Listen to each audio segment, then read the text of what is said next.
Hello all the students, welcome to my channel my authority. और आज हमारा topic रहने वाला है इंडियन काउंसिल एक्ट 1861 यानी भारतीय परिषद अधिनियम act 1861 was a landmark piece. एक ऐतिहासिक कदम माना जाता है इसे।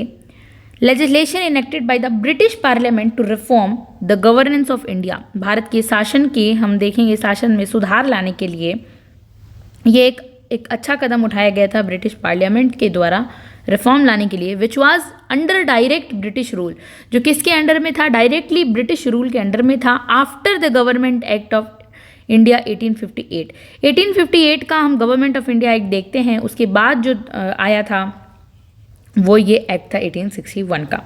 It was introduce in the context of administrative decentralisation. प्रशासनिक विकेंद्रीकरण के संदर्भ में आया था ये।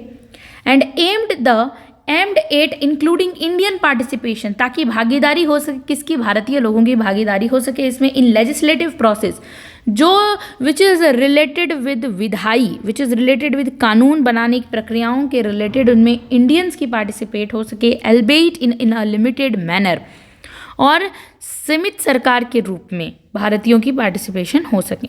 बैकग्राउंड और कॉन्टेक्स्ट थोड़ा सा समझते हैं। द रिवॉल्ट ऑफ 1857, ये इतनी इंपॉर्टेंट है। ये रिवॉल्ट 1857 की क्रांति जो हुई थी, हैड एक्सपोज द इनएफिशिएंसीज। इस क्रांति ने एक्सपोज किया, उजागर किया जितनी भी अदक्षताएं थी जो संगठन में थी, ब्रिटिश एडमिनिस्ट्रेशन में थी, ब्रिटिश प्रशासन की अदक्षताओं को एक्सपोज किया, उनकी नाकामियों को उजागर किया। And the alienation of Indians from the governance, और यह कहा कि एलिनिएशन होना चाहिए। इसका मतलब है कि इस रिवोल्ट ने, 1857 के रिवोल्ट ने एलिनिएशन यानी अलगाव, व्हाट इज़ अलगाव, कि वह मानते थे कि जो ब्रिटिश शासन है वो हमारा नहीं है। अलगाव की भावना को उजागर कर दिया था, एक्सपोज कर दिया था कि अलग है, ये हमारे भले के लिए नहीं सोचते, इसलिए अलगाव की भावना महसूस होने लगी थी इंडियंस को इस क्रांति के बाद। The government of India act 1858, जब हम भारत शासन अधिनियम की बात करते हैं 1858 की, transferred power from the East India Company to British crown. अब यहाँ पर क्या होता है, 1858 में पावर जितनी भी थी, शक्तियाँ थी, वो ईस्ट इंडिया कंपनी से लेकर ब्रिटिश क्राउन को दे दी जाती है directly. But did not address the legislative framework, लेकिन लेजिस्लेटिव फ्रेमवर्क को एड्रेस नहीं किया जाता है। जो विधायी शक्तियाँ थी, कानून बनाने की, मजबूत करने की जो शक्तियाँ थी, वो हस्तांतरित नहीं की जाती है। वो विधायी ढांचे पर ध्यान नहीं दिया जाता है, मतलब इस कानून बनाने से रिलेटेड ढांचे की ओर ध्यान नहीं दिया जाता है।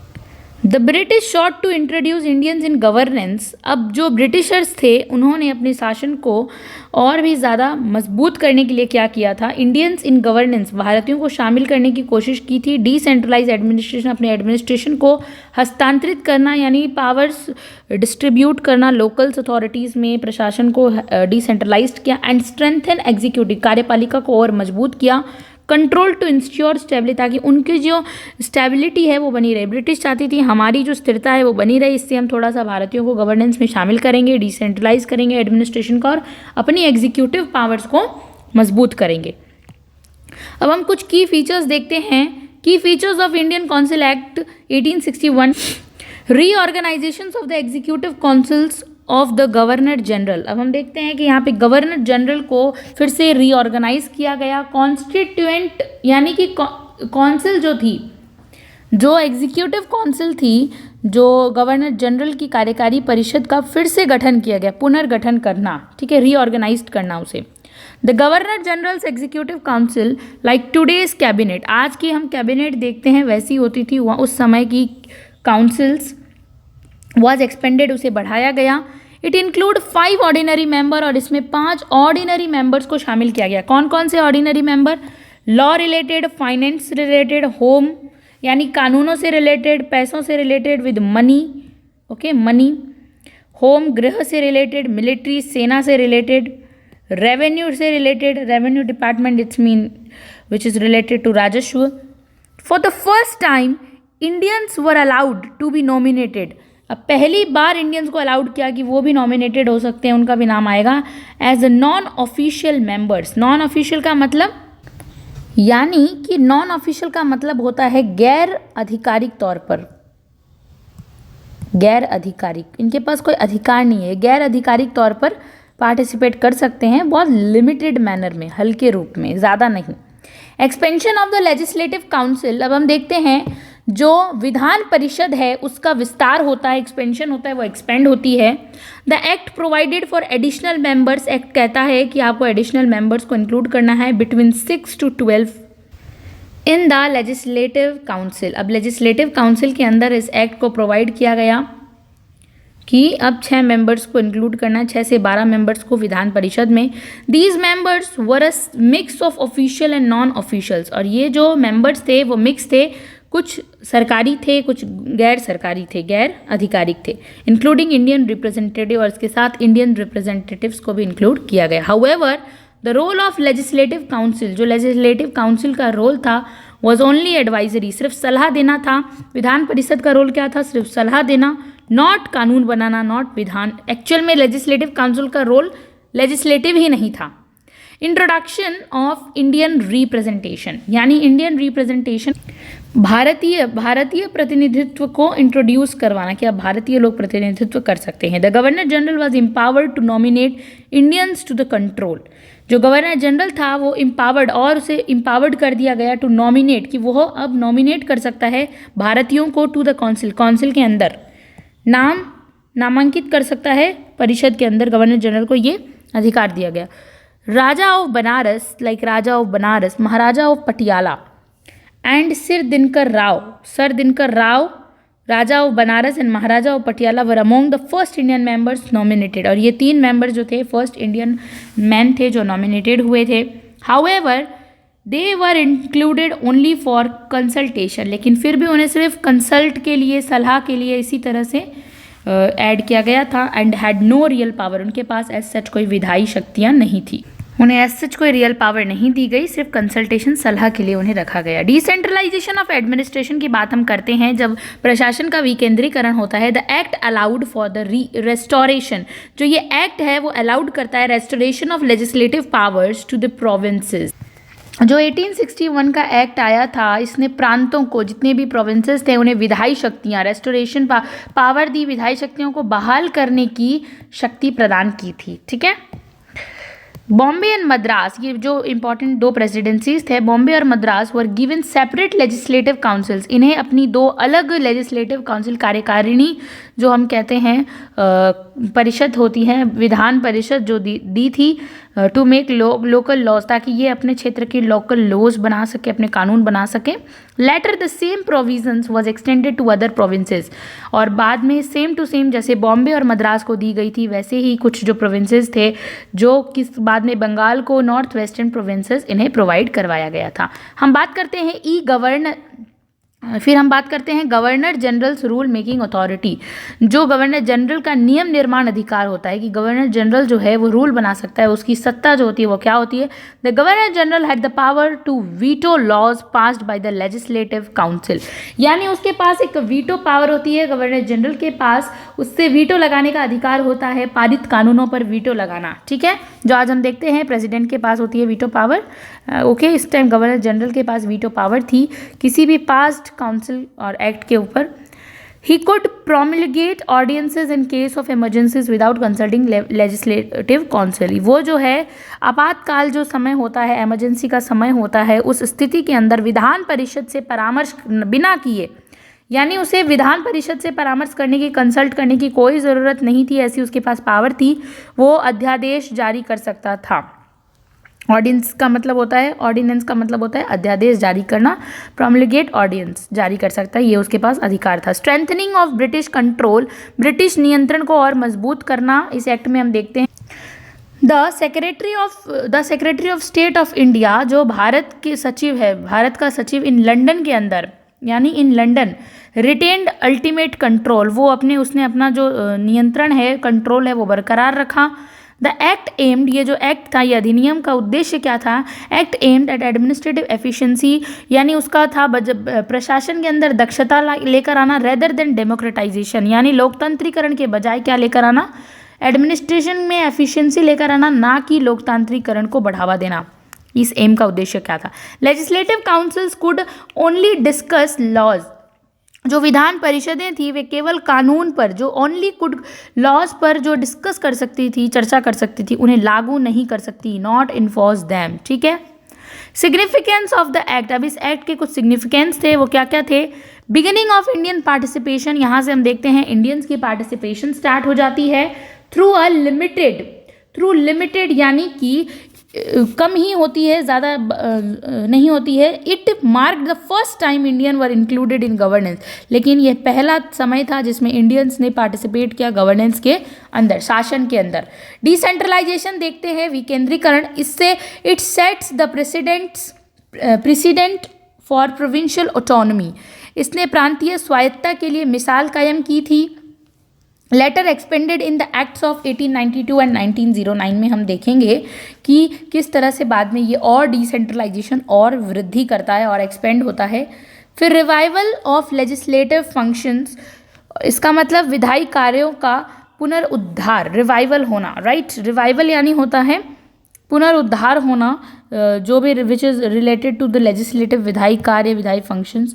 The governor general's council transcend from a purely executive to a quasi legislative body, जो गवर्नर जनरल था वो पहले कैसा था? पूर्ण रूप से जो है ना वो एक तरह से एग्जीक्यूटिव था, लेकिन बाद में वो क्वासी लेजिस्लेटिव बॉडी बन जाता है, यानी पहले उसको इम्प्लीमेंट करने का अधिकार था, लेकिन अब वो कानून निर्माण में भी लेजिस्लेटिव भी वो बन जाती है वो बॉडी। कैसे? यानी कि अर्ध विधायी, पूरा विधायी रूप से नहीं, पूरा लेजिस्लेटिव नहीं, अर्ध विधायी, क्वासी, हाफ विधायी बन जाती है।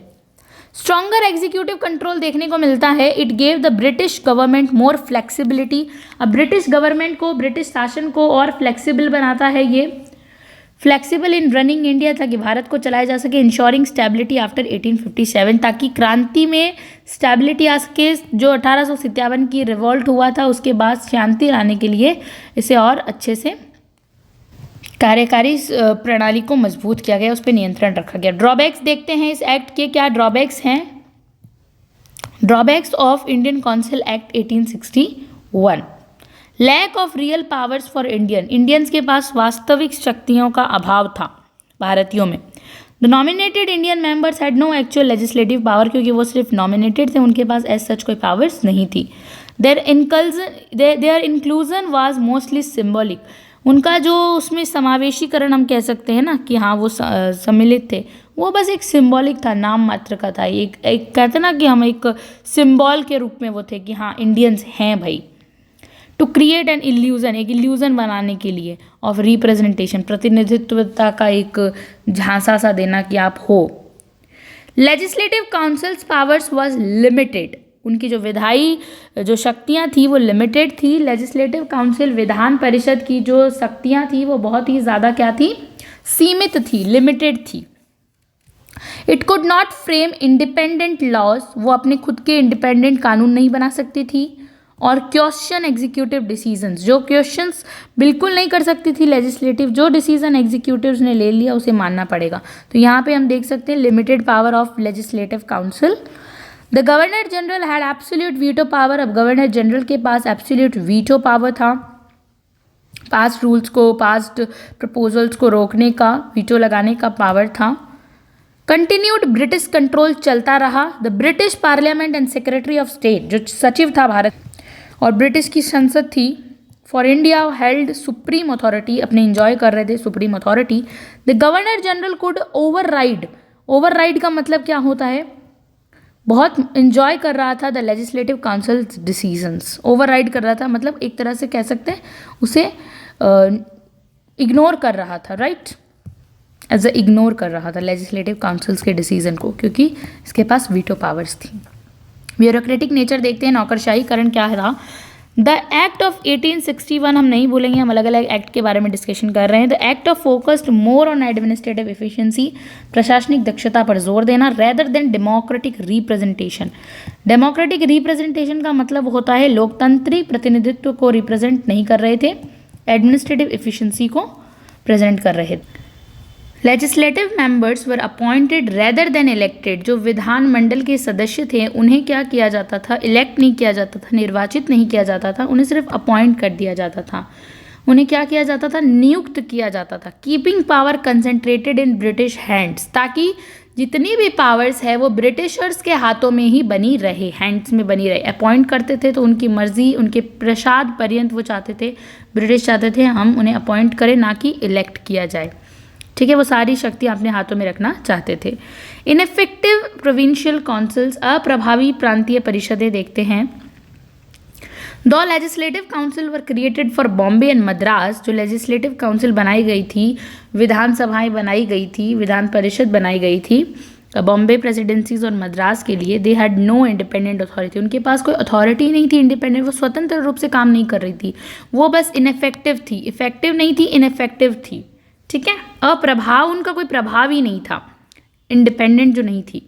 Most provincial matters were still under British control, और ये जितने भी प्रांतीय मैटर्स थे वो ब्रिटिश के अंडर ही थे। कंक्लूजन देखते हैं। The Indian council act of 1861 was a significant step in British administrative reforms, जो ब्रिटिश सुधार लाना चाहते थे, सिग्निफिकेंस था, उसका इंपॉर्टेंस थी इंडिया में। Marking the beginning of legislative decentralisation, जो भारत के अंदर हम देखते हैं विधायी विकेंद्रीकरण का देखने को मिलता है। स्टार्टिंग लिमिटेड इंडियन पार्टिसिपेशन था, लेकिन था। However it fail short of including democratic governance, इसमें थोड़ा सा डेमोक्रेटिक इसका शॉर्ट देखने को मिलता है कि उन्होंने लोकतंत्रीकरण को इंक्लूड नहीं किया, लोकतंत्र से इलेक्टेड नहीं वो अपॉइंट करते थे। And was primarily a tool of consolidated British power, ताकि सारी पावर्स एक जगह कंसोलिडेट रहे, एक जगह सिमटी हुई रहे। आफ्टर द 1857 रिवॉल्ट, हम 1857 की क्रांति के बाद ये सब कुछ देखते हैं। The act laid the foundation for later reforms, बाद में होने वाले रिफॉर्म्स के लिए एक फाउंडेशन तैयार करता है। Specially the Indian council act of 1892 and 1909 which gradually expanded Indian participation in governance, और ये इंडियन गवर्नेंस के पार्टिसिपेशन को इंक्रीज करता है। However true representation government in India only emerged with the Montagu Chelmsford reforms 1919 and the government of India act 1935। तो आज हमने पढ़ा कि बाद में रिफॉर्म्स आते हैं, बहुत सारे रूल्स एंड एक्ट्स आते हैं, इसमें हमने 1861 को स्टडी किया। Thank you so much for watching this video.